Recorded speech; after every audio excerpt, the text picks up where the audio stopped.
পরোটা তো আপনারা অনেকেই অনেক রকম ভাবে খেয়েছেন, কিন্তু আজকের রেসিপি হবে একদম অন্যরকম আর একদম ইউনিক। স্কিপ না করে পুরো ভিডিও দেখবেন, আশা করি প্রত্যেকের ভালো লাগবে। আমার মতন এইভাবে যদি আপনারা মেথি পরোটা বানিয়ে নেন, তাহলে প্রত্যেকটা পরোটা হবে একদম খাস্তা মুচমুচে আর হবে দারুণ টেস্টি। আজকে আমার রেসিপি দিয়ে খুব সহজে পারফেক্ট ভাবে তৈরি করে নিতে পারবেন মেথি পরোটা। তাহলে চলুন আর দেরি না করে আজকে রেসিপি শুরু করি। নমস্কার বন্ধুরা, কেমন আছেন সবাই? ভালো তো? পাপিয়ার ঘরোয়া চ্যানেলটিতে সকলকে জানাই স্বাগত। আজকের এই দুর্দান্ত রেসিপিটা তৈরি করার জন্য আমি প্রথমেই নিয়ে নিচ্ছি 2 কাপ মাপের আটা। আপনারা যতটা করবেন সেই মাপের কিন্তু আটাটা বাড়িয়ে বা কমিয়ে নিতে পারেন। আটা মাখতে আপনারা সবাই পারেন, এটা কোনো নতুনত্ব নেই। তবে পরোটাটা হবে একদম অন্যরকম। সামান্য পরিমাণ নুন দিয়ে দিলাম, ভালো করে মিশিয়ে নিলাম। এবার অল্প অল্প জল দিয়ে এটাকে মেখে নেব। তবে খুব বেশি এখানে গরম জল বা উষ্ণ গরম জল কোনো কিছুরই প্রয়োজন নেই। একদমই নর্মাল জল যেটা বাড়িতে থাকে সেটা দিয়েই মেখে নিতে হবে। তবে এই আটার ডোটা হবে একদম নরম, এখানে শক্ত ডো একদমই চলবে না। নরম ডো যত হবে পরোটা কিন্তু ততটাই সুন্দর হবে। দেখুন আমি খুব সফট করে কিন্তু আটাটা মেখে নিয়েছি, একটা মোটামুটি নরম ডো তৈরি হয়ে গেছে। এবার এর মধ্যে দিয়ে দিচ্ছি আমি 1 চামচ গাওয়া ঘি। গাওয়া ঘিটা দিয়ে ভালো করে চারিদিকটা মাখিয়ে নিয়ে বেশ করে ঠেসে ঠেসে মেখে নিতে হবে, যেন আটার ভেতরে ঘিটা খুব ভালোভাবে ঢুকে যায়। খুব সুন্দর করে একটু চেপে চেপে নরম মুলায়ম একটা ডো তৈরি হয়ে গেছে। এবার এটাকে আমি ঢেকে রেখে দেব 20 থেকে 25 মিনিটের জন্য। যতটা বেশি রেস্ট হবে ততটাই আটাটা নরম হতে থাকবে। এদিকে নিয়ে নিয়েছি একদম ফ্রেশ পরিষ্কার 1 আঁটি মেথি শাক। তবে আমি পুরো মেথি শাকটা এখানে ব্যবহার করব না, আমি অল্প কিছুটা নেব আর বাদ বাকিটা রেখে দেব। এই পরোটার জন্য খুব বেশি মেথি শাকের প্রয়োজন নেই। আর এই রকম একটু টাটকা ফ্রেশ দেখে নেবেন। এইভাবে আমি ডগাগুলো শুধু নিয়ে নিচ্ছি। দেখুন এইভাবে মেথি শাকটা বেছে নিয়ে নিয়েছি আর খুব ভালো করে পরিষ্কার করে ধুয়ে নিয়েছি। এবার এটাকে আমি ভালো করে শুকনো করে একটা সুতির কাপড়ে মুছে নেব। এই শাকের মধ্যে যেন একটুও জল না থাকে সেদিকে কিন্তু খেয়াল রাখতে হবে। আপনারা বেশ অনেকক্ষণ ধরে শাকটা ধুয়ে জল ঝরিয়ে রেখে দিতে পারেন, তাতে করে একদম শুকনো হয়ে যাবে শাকটা, খুবই ভালো হবে। একদম শুকনো করে নিয়েছি। এবার এটাকে একদম মিহি করে কুচিয়ে নেব। অনেকেই ভাবেন যে মেথি শাকের পরোটা তৈরি করতে গেলে তেতো লাগবে, তাই আপনারা বানাতে চান না। আমি 100% গ্যারেন্টি দিয়ে বলছি, আমার মতন এইভাবে যদি আপনারা মেথি শাকের পরোটা তৈরি করেন একটুও তেতো লাগবে না। আর মেথি শাক যে আমাদের শরীরের পক্ষে কতটা উপকারী, কতটা ভালো, সেটা আপনারা সবাই জানেন। এটা গা হাত পার ব্যথা যন্ত্রণাতে যেমন উপকার, তেমনি এটা চুলের জন্য ভীষণভাবে উপকার। আর শীত ছাড়া কিন্তু মেথি শাক আপনি সারা বছর এরকম টাটকা সবুজ পাবেন না।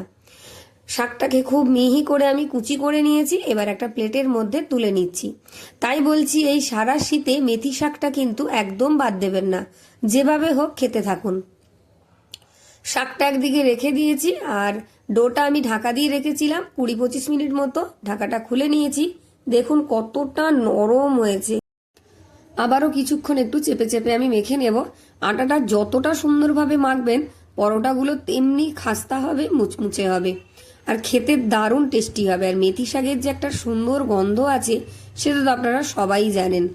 দেখুন এইভাবে একটু লাচ্ছাদার করে তৈরি করে নিতে হবে, যেন আটার মধ্যে এইরকম একটু টান ভাব আসে।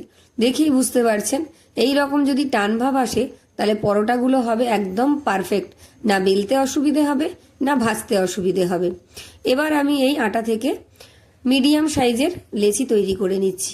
মানে যেমন আমরা রুটি করি তার থেকে সামান্য একটু বড় করলেই হবে, খুব বেশি বড় বড় করার প্রয়োজন নেই। দেখেই বুঝতে পারছেন, এই রকম করে আমি আটা থেকে প্রত্যেকটা লেচি তৈরি করে নিচ্ছি।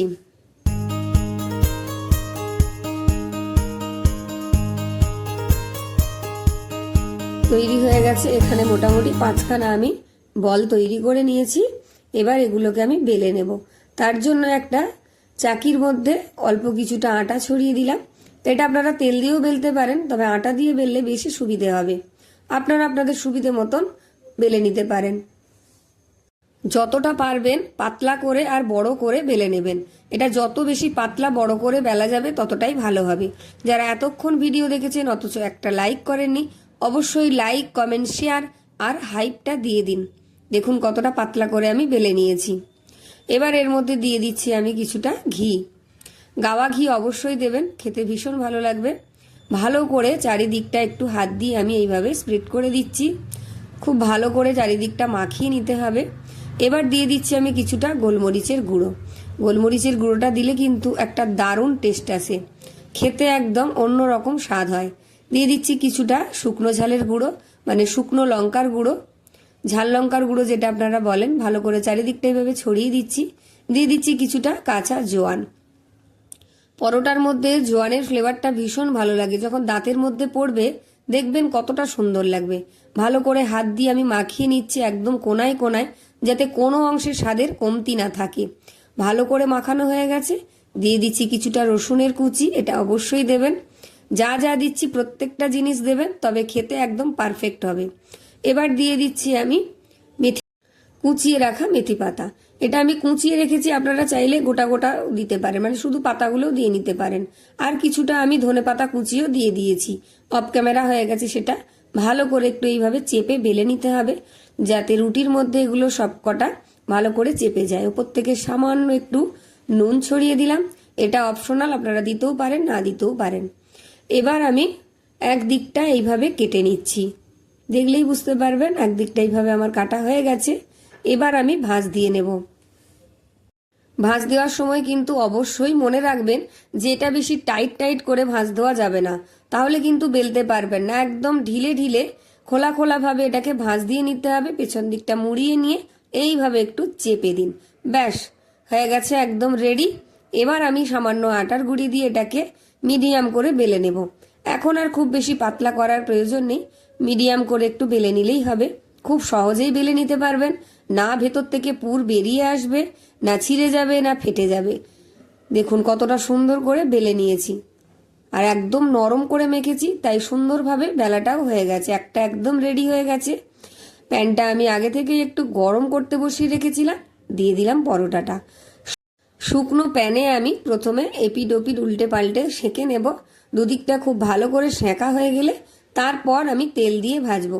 আপনারা চাইলে এখানে বাটার বা ঘি দিয়েও ভেজে নিতে পারেন। গ্যাসটাকে কিন্তু মিডিয়ামে রেখে ভাজবেন, না হলে ওপরটা ভাজা হবে, ভেতরটা কাঁচা থেকে যাবে।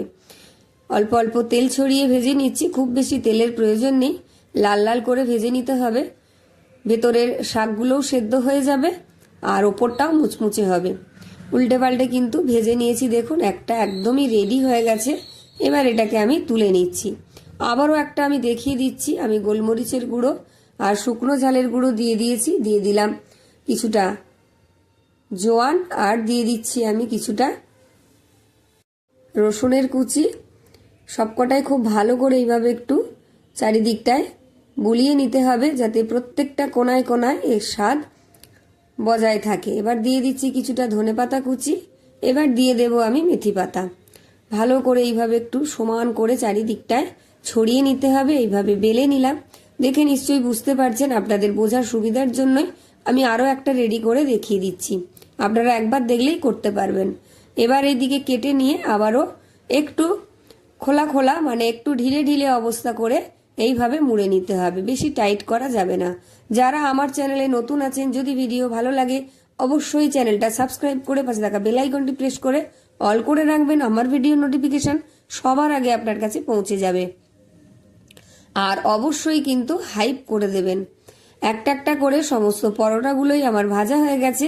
এটা মাংসের সাথে, ডিম কষার সাথে, বা আলুর দমের সাথে, বা ফুলকপি কষার সাথে, বা যে কোনো চাটনির সাথে, অথবা চা কফির সাথে, কিংবা খালি মুখে ভীষণ সুন্দর লাগবে। দেখেই বুঝতে পারছেন কতটা খাস্তা হয়েছে আর কতটা মুচমুচে হয়েছে। আর ভেতরের লেয়ারগুলো দেখুন, প্রত্যেকটা লেয়ার একদম আপনা থেকেই ছেড়ে যাচ্ছে। আর শাকগুলোও কিন্তু সেদ্ধ হয়ে গেছে, ভীষণ সুন্দর একটা গন্ধ পাবেন এটা ভাজার সময়। তাহলে পরোটাগুলো কিন্তু আমার একদম রেডি হয়ে গেছে। কেমন লাগলো অবশ্যই কমেন্ট করে জানিয়ে যাবেন। ভালো লাগলে শেয়ার করে দেবেন আর হাইপ করে দেবেন। আজকের মতো টাটা, ভালো থাকবেন, সুস্থ থাকবেন। দেখা হচ্ছে আবার একটা নতুন কোনো রেসিপি নিয়ে। ততক্ষণের জন্য বিদায় নিচ্ছি বন্ধুরা। প্রত্যেককে বলছি আপনাদেরকে অসংখ্য অসংখ্য ধন্যবাদ। টাটা।